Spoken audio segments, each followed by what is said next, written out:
can we touch Quran whenever we want? And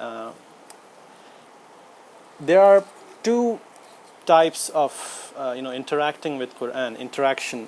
One is that if you just want to touch Quran, and second type is like you want to read Quran, okay, and you want to recite. What's the difference between reading and reciting?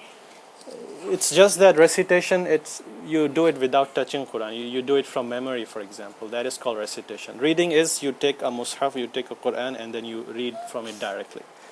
Okay, so what are the conditions? So each of these have conditions. You cannot just touch whenever you want. You cannot just read and recite whenever you want. There are conditions.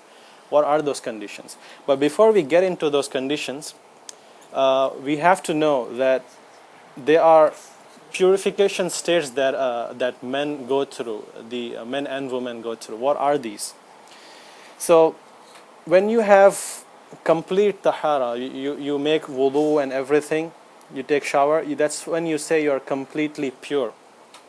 You're completely pure physically and spiritually. And if you lose your wudu, for example, you went into bathroom, then you don't have, that's called a minor impurity, right? So you lose your wudu, that is the state we have, purification state. Now there's something called major impurity for both men and women. That happens, for example, when a person is involved in a sexual behavior with his spouse or so. So that's when you not only lose your wudu, but you also lose your tahara. So you have to make ghusl. In order to become completely pure, you have to make ghusl. This is the case.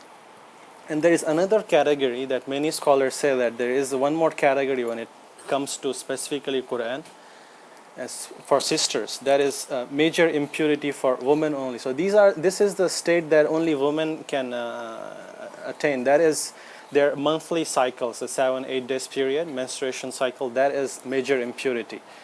And also the women who give birth, nifas, the 40-day period, that is also called major impurity for women only. So in order to touch Quran, you need to have complete purification. What is the evidence for that? We have evidence from Quran itself. In Surah Al-Waqiyah, the scholars quote this very often. They say in Quran, verse number 79, أعوذ بالله من الشيطان الرجيم لا يمسه إلا المطهرون. None touch it except the purified.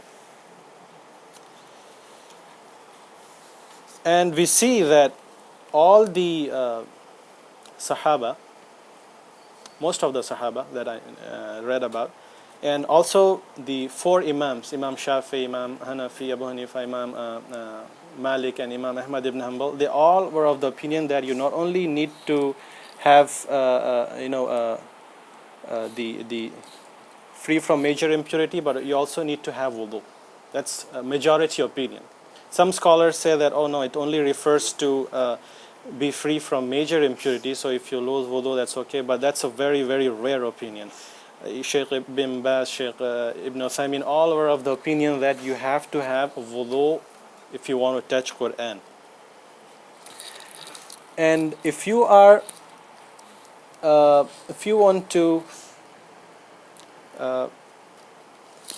if you lose your wudu, obviously you cannot touch Quran, but can you recite from it? Like you don't have wudu, you want to recite maybe Ayatul Kursi.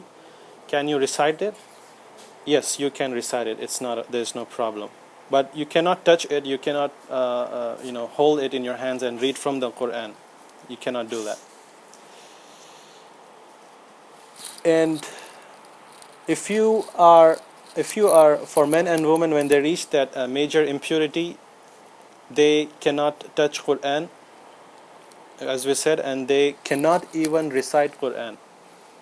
So if a person gets involved with his or her spouse in his home, that act, then they have to make sure that before they recite Quran, maybe they want to recite Suratul Mulk, as was the Sunnah of Prophet Muhammad sallallahu alaihi wasallam. Then they have to be in the state of tahara, the wudu.